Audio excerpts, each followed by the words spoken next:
Assistant Professor of English, KSR College of Arts and Science, Women. Subject name American Literature, Unit 1, first topic, First Frontier. Europeans, Africans and Native Americans, these are all the people, they lived from the beginning in the country of America. Those people called as native settlers of America. Next topic, Puritans and the spread of Puritanism in America. During 1640s, 10,000 Puritans who immigrated from England and settled down America for gaining liberty to worship God as they wish. So those people call it as Puritans in America.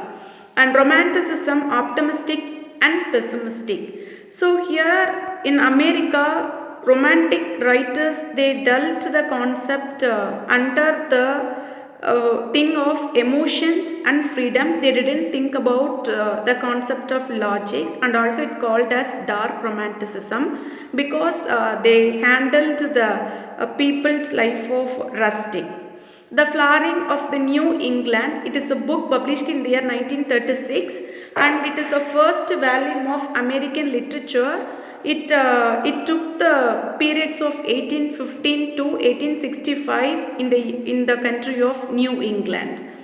Next topic, the Transcendentalism, which means one who thinks beyond something new. It developed during 19th century. The person who used the concept called as transcendentalist.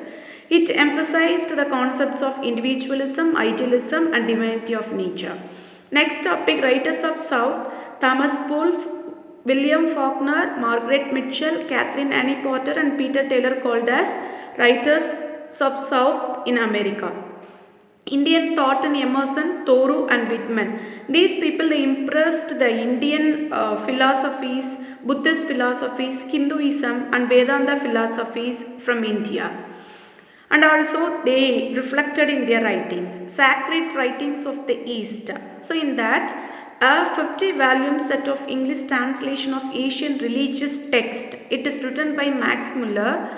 It was published by Oxford University between 2 years, 1879 and 1910. So it's about how the ancients, they had a culture and how they moved from migrated to America like that.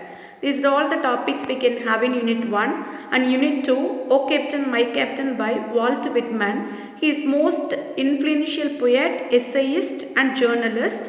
This poem is an elegy to commemorate the death of the former President Abraham Lincoln, and also it celebrates the victory of end of the American Civil War. So this poem, it brings the concept of victory and loss with the intervention of both.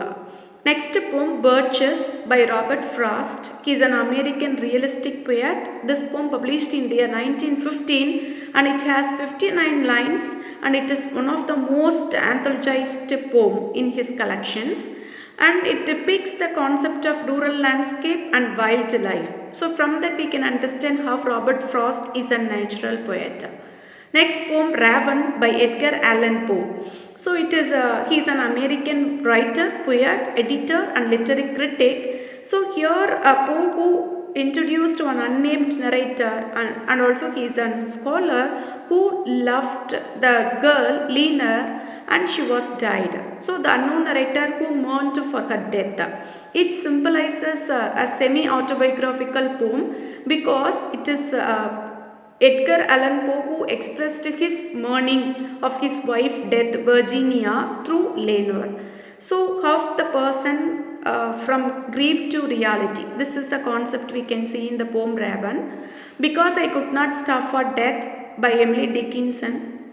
Dickinson is an American poet and she got famous by handling the concept of death. Even this poem, she dealt the same concept, and she is telling that if you are a mortal, you have to accept death when it comes. So this is the concept she dealt in this poem. Thank you.